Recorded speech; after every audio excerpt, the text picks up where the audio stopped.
السلام علیکم، welcome back to my YouTube channel shorts video 1707۔ امید کرتی ہوں کہ آپ سب خیریت سے ہوں گے، ٹھیک ہوں گے۔ آج کا ہمارا ناول ہے Rooh Yaram, criminal base bold and romantic novel, قسط نمبر 12۔ چلو شروع کرتے ہیں آج کی قسط۔ وہ ناشتہ بنا کر لائی تو یارم شاور لے چکا تھا۔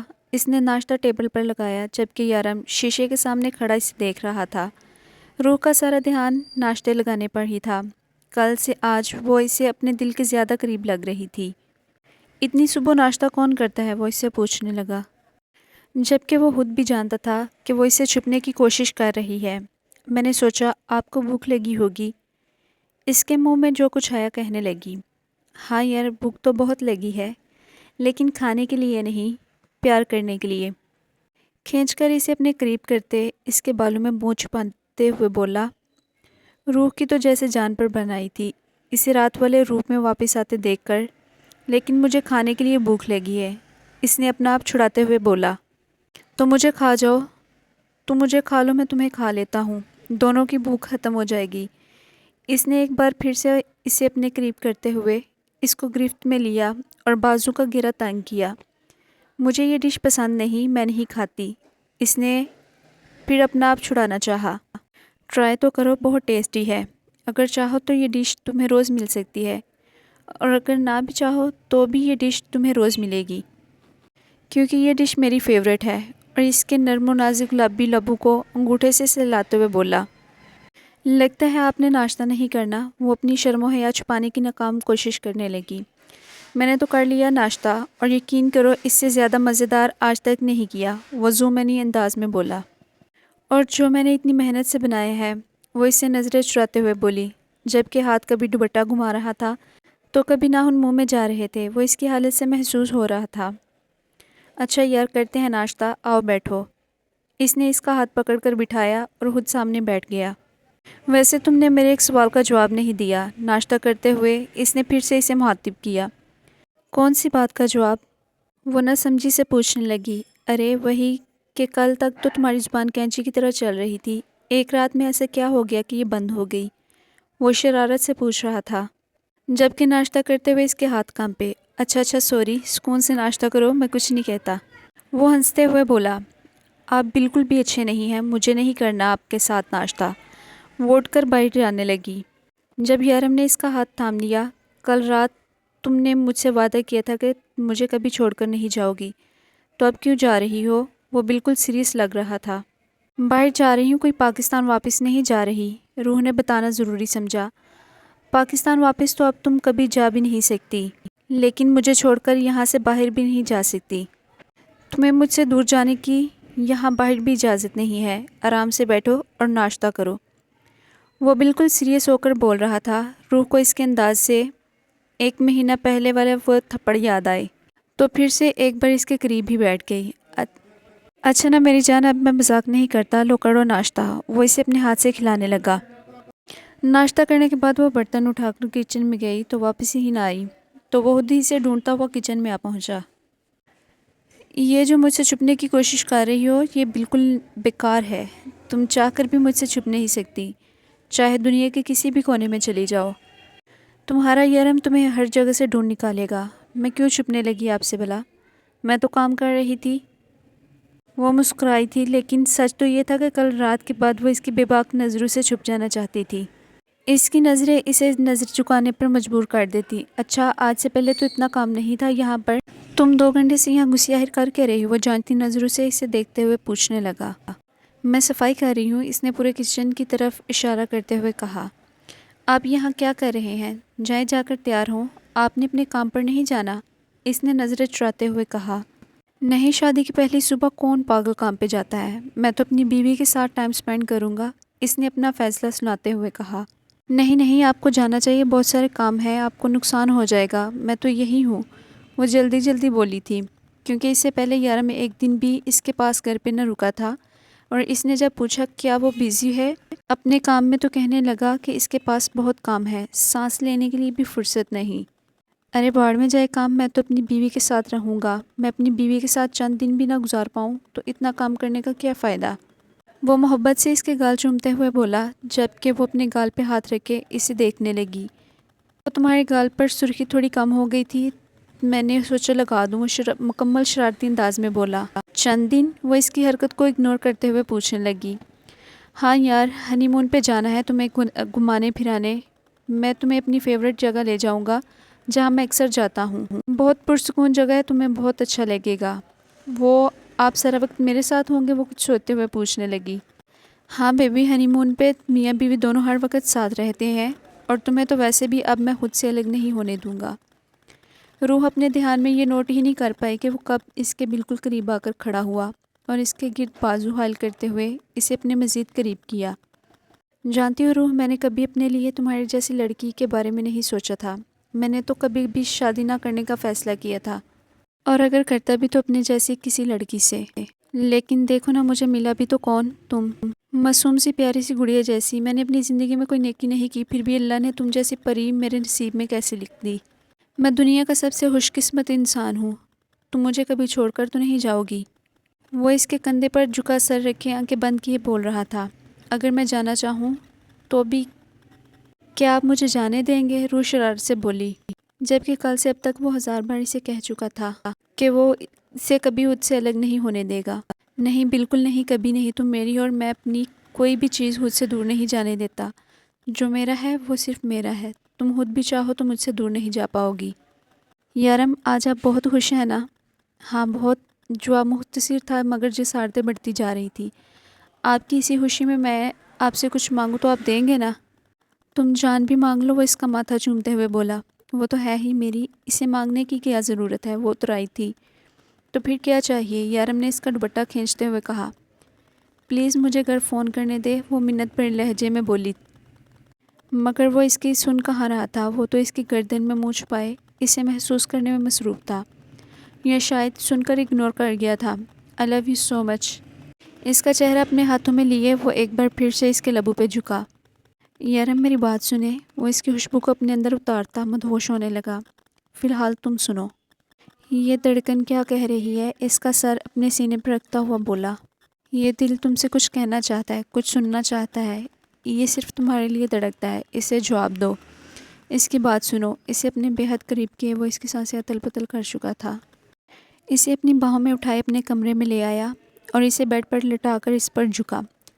میں چاہتا ہوں تم صرف میرے بارے میں سوچو، میرے بارے میں بات کرو، مجھے پیار کرو۔ مجھے آج تک ایسا شخص نہیں ملا جو مجھ سے محبت کرتا ہو۔ تم مجھ سے محبت کرتی ہو نا؟ اس کی آنکھوں میں آنکھیں ڈالے پوچھنے لگا۔ خاموش کیوں ہو؟ بولو نا، کرتی ہو نا مجھ سے پیار؟ وہ اس سے ہلکا سا جھنجھوڑ کر بولا۔ ہاں کرتی ہوں، بہت پیار کرتی ہوں، وہ نظریں جھکاتے ہوئے بولی، جبکہ اس کا اظہار سن کر وہ سرشار سا ہو کر اس پر جھکا۔ I love you۔ اس کے چہرے پر جاب جا اپنی محبت کی مہر ثبت کرتا وہ اسے دنیا کی سوچوں سے دور لے گیا۔ اس کا فون 2 بار بج کر بند ہو چکا تھا، جبکہ وہ گہری پرسکون نیند سو رہا تھا۔ روح باہر صوفے پر بیٹھی ٹی وی دیکھنے میں مصروف تھی، جبکہ اسے پتا تھا کہ یارم کا فون بج رہا ہے، لیکن اس وقت وہ یارم کا بالکل سامنا نہیں کرنا چاہتی تھی۔ اس نے تو کبھی خواب میں بھی نہیں سوچا تھا کہ کوئی اسے اتنی محبت کرے گا۔ یارم صرف کہتا نہیں تھا بلکہ سچ میں اسے بہت محبت کرتا تھا۔ اس کی آنکھوں میں اپنے لیے محبت دیکھ کر وہ ایک ہی رات میں مغرور ہو گئی تھی۔ فون دوبارہ بج کر بند ہو گیا۔ فون بھی یارم کی گہری نیند توڑنے میں ناکام رہا۔ اب بندہ فون نہیں اٹھا رہا تو اگلا بندہ خود ہی سمجھ جائے کہ وہ فون نہیں اٹھا رہا۔ ضرور وہ بزی ہوگا یا شاید اس سے بات نہیں کرنا چاہتا، لیکن ڈیٹ بن کے فون کرتے ہی رہے گا نا، نہ جانے یہ کون ہے۔ باہر ٹی وی دیکھتے مصروف انداز میں بولی۔ بہت دیر تک انتظار کرتی رہی کہ شاید یارم فون اٹھا لے، لیکن اس نے تو آج قسم کھا رکھی، پھر مجبور ہو کر کمرے میں آ گئی۔ یارم اٹھے، کب سے آپ کا فون بج رہا ہے؟ وہ جو دروازے سے بولتی ہوئی آئی تھی، اندر یارم کو دیکھا تو اس کے ہاتھ میں فون تھا جو وہ اپنے ہاتھ میں لیے الٹا سیدھا گھما رہا تھا۔ ارے آپ جاگ رہے ہیں تو فون کیوں نہیں اٹھا رہے؟ بیچارہ نہ جانے کب سے فون کر کر کے ہلکان ہوئے جا رہا ہے۔ میں نے کل ان کمینوں کو سمجھایا بھی تھا کہ آج کے دن مجھے بالکل ڈسٹرب نہ کیا جائے، لیکن انہیں دیکھو مجال ہے جو ایک کام بھی خود سے کر لیں۔ وہ فون کو غصے سے گھورتے ہوئے بولا، ہو سکتا ہے کوئی بہت ضروری کام ہو، آپ کو بات کر لینی چاہیے۔ وہ کہتے ہوئے اس کے بالکل قریب آ گئی تھی۔ بالکل بھی نہیں، آج کا سارا دن میں اپنی بیوی کے ساتھ گزارنا چاہتا ہوں۔ اب بندہ سکون سے اپنی میرج لائف بھی انجوائے نہ کر سکے تو کیا فائدہ ان سب کا؟ جو بھی ہے خود سنبھال لیں گے، اتنے ننھے کاکے نہیں، وہ میری ٹیم کے سبھی لوگ بہت ایکٹیو ہیں۔ یارم نے کہتے ہوئے روح کو اپنی طرف کھینچا اور اس کے ساتھ ہی ایک بار پھر سے فون بجنے لگا۔ روح کھلکھلا کر ہنسی، لیکن یارم جلدی سے فون کاٹ کر اس کی طرف متوجہ ہوا۔ بہت ہنسی نہیں آ رہی تمہیں؟ اسے ایک بار پھر سے اپنے قریب کرتے ہوئے کہا۔ یارم اٹھا لیجیے نا فون، کوئی ضروری کام ہوگا۔ روح نے اتنے پیار سے کہا کہ یارم کا دل چاہا کہ فون کرنے والے کی جان نکال دے۔ جان اس وقت تم سے ضروری کچھ نہیں ہے۔ اس کا ہاتھ اپنے ہونٹوں کے قریب لے جاتے ہوئے فون پھر سے بجا، اور اس بار غصے سے یارم کا چہرہ سرخ ہونے لگا، جس کا اندازہ روح نے بآسانی لگایا تھا۔ کون مر گیا ہے جو تم لوگ تھوڑا صبر نہیں کر سکتے؟ یارم بولا نہیں بلکہ پھنکارا تھا۔ ابھی تک تو کوئی نہیں مرا، اگر تم کچھ دیر میں ہسپتال نہ پہنچے تو لیلا ضرور مر جائے گی۔ فون سے شارف کی آواز ابھری۔ کیا مطلب؟ میں کچھ سمجھا نہیں۔ وہ ابھی بھی غصے میں تھا۔ رات لیلا بہت ڈسٹرب تھی تمہارے نکاح کی وجہ سے۔ اس نے اپنے کلب میں ڈرگز اوور ڈوز لے لیا ہے، جس کی وجہ سے اس کی جان خطرے میں ہے۔ تم نے اس کے ساتھ ٹھیک نہیں کیا یارم، تم نے اس کی محبت کا یہ صلہ دیا، شارف نے دکھ سے کہا۔ میں آ رہا ہوں، اس کا بس اتنا ہی کہہ کر فون بند کر دیا۔ میں نے کہا تھا نا کوئی ضروری کام ہوگا، ورنہ کوئی اس طرح آپ کو بار بار ڈسٹرب کیوں کرتا؟ آپ جائیں، فریش ہو جائیں، تب تک میں آپ کے لیے کپڑے نکالتی ہوں۔ یارم نے ہاں میں سر ہلایا اور اٹھ کر واش روم چلا گیا۔ وہ چینج کر کر جانے لگا۔ آجو دروازہ بند کر لو اندر سے۔ اس نے روح کو پکارا تو روح اس کے ساتھ ہی باہر تک آئی۔ جب یارم جاتے جاتے پلٹا، ایک کس مل سکتی ہے؟ وہ جو کب سے سیریس شکل بنائے ہوئے تھا اب پلٹ کر بولا تو روح اچانک ہی نروس ہونے لگی۔ نہیں، آپ جائیں نا اپنے کام پر۔ وہ کنفیوز ہو کر بولی، تم نے مجھے انکار کیا اور تم چاہتی ہو میں ایسے ہی چلا جاؤں؟ وہ بالکل سیریس لگ رہا تھا۔ شرافت سے تم خود مجھے کس کر دو، کیونکہ اگر میں نے کیا تو تمہیں اچھا نہیں لگے گا اور ہو سکتا ہے میرا انداز بھی تمہیں پسند نہ آئے۔ اب بالکل اس کے قریب کھڑا تھا، جبکہ روح سمجھ نہیں پائی کہ وہ دھمکی دے رہا ہے یا فرمائش کر رہا ہے۔ آپ بالکل بھی اچھے نہیں، وہ منہ بنا کر بولی۔ ہاں بیبی، میں بالکل بھی اچھا نہیں ہوں، اور اگر تم نہیں چاہتی کہ میں مزید برا ہوں، کہ یہی رک جاؤں، تو تم مجھے اس سے اپنے ہونٹوں کی طرف اشارہ کیا، جبکہ وہ بت بنی نظریں زمین پر گاڑے ہوئے تھی۔ فائن، وہ ایک قدم اٹھاتا اندر کی طرف بڑھا۔ نہیں، آپ جائیں اپنے کام پر۔ روح اس کی نیت دیکھ کر فوراً بولی۔ اس نے لیلا کو گردن سے پکڑا اور وہیں بیڈ پر لٹا دیا، جبکہ شارف اور خضر تیزی سے اس کی طرف بڑھے تھے، جنہیں اشارے سے روکتا ہوا بولا، اگر ایک بھی قدم آگے کی طرف بڑھایا تو تم دونوں کے پیر کاٹ کے دبئی کی سڑکوں پر بھیک منگواؤں گا۔ اور تمہیں بہت شوق ہے مرنے کا؟ خضر، میرا ریوالور دو، میں ایک ہی بار اس کی جان نکالتا ہوں۔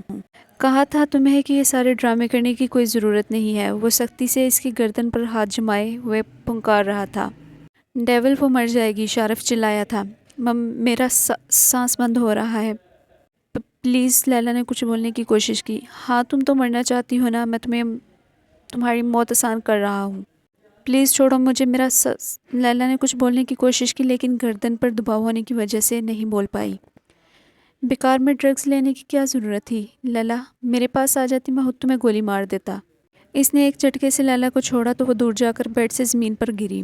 لیلا، میرے ساتھ ڈرامے کرنے کی ضرورت نہیں ہے، یہ تمہارا آخری موقع ہے۔ اگر اس کے بعد تم نے اس طرح کی کوئی بھی حرکت کی تو میں تمہیں اپنے ہاتھوں سے ماروں گا، اور پلیز اگر تمہیں خودکشی کرنے کا بہت شوق ہے تو میرے پاس آؤ۔ تمہیں پتہ ہے مجھے اس طرح سے موت دینے میں بہت مزہ آتا ہے۔ تم نے میرے ساتھ ٹھیک نہیں کیا ڈیول، میں تمہاری بیوی کو سب بتا دوں گی۔ جب اسے پتہ چلے گا نا کہ تم ایک ڈان ہو، ایک قاتل ہو، وہ تمہیں چھوڑ کر چلی جائے گی۔ نہ جانے لیلا میں اتنی ہمت کہاں سے آئی کہ وہ بول اٹھی۔ وہ اس کے پاس زمین پر آ بیٹھا اور ایک جھٹکے سے اس کے بالوں سے پکڑ کر سیدھا کیا۔ میں تمہاری زبان کاٹ دوں گا، تمہیں وہ موت دوں گا جو آج تک کسی کو نہیں ملی ہوگی، تڑپ تڑپ کر مرو گی۔ کیا کرو گے؟ زیادہ سے زیادہ گولی مار دو گے، لیکن میں پھر بھی تمہاری بیوی کو ضرور بتاؤں گی۔ اگر مجھے سکون نہیں، مجھے قرار نہیں، تو تمہیں کیوں لینے دوں؟ وہ آنکھوں میں آنسو لیے بولی۔ جانتی ہو لیلا، زندہ انسان کو زمین کے اندر کیسا محسوس ہوتا ہے؟ نہیں نا، میں بتاتا ہوں۔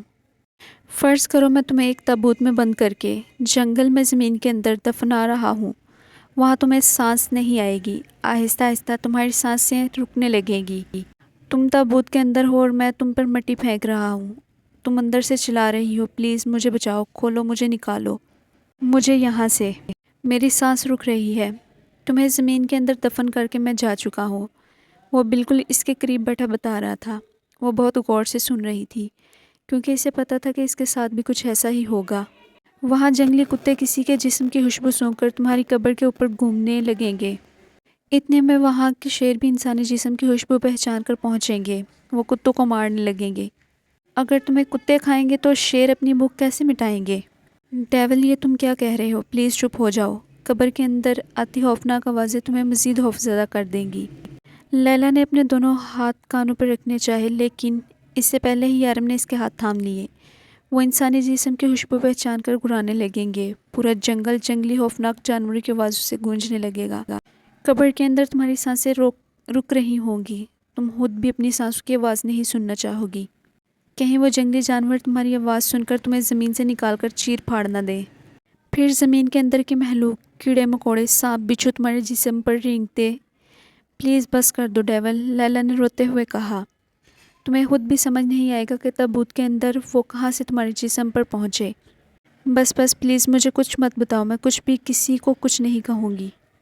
بس تمہاری بیوی کو کچھ نہیں بتاؤں گی۔ اپنے اوپر رینگتے جانوروں کو محسوس کر کے وہ چلائی تھی۔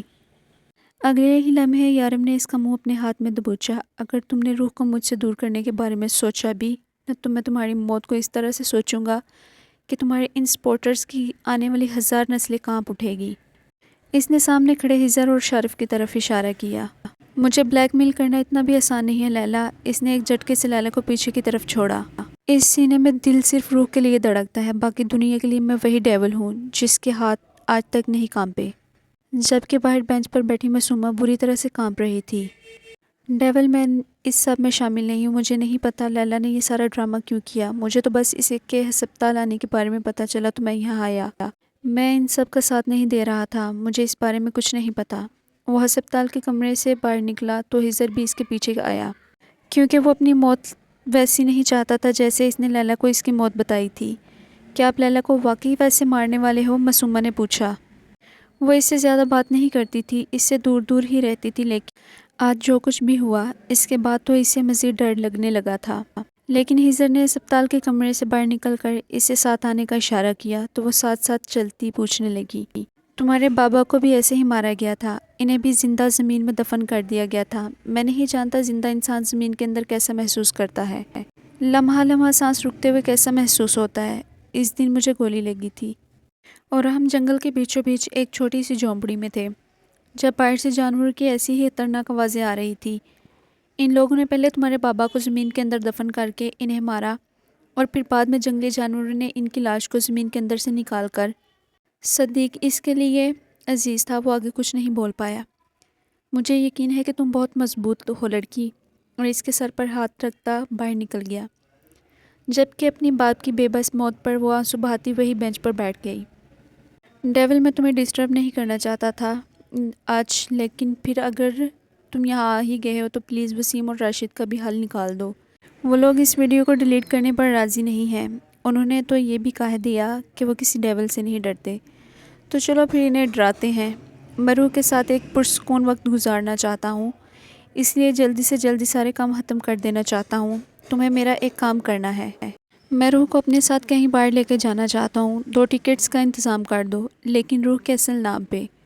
میں تب تک اپنے سارے کام نپٹا لوں گا، تمہارے پاس بس اتنا ہی وقت ہے پاسپورٹ بنوانے کے لیے۔ ٹھیک ہے، میں کر دوں گا۔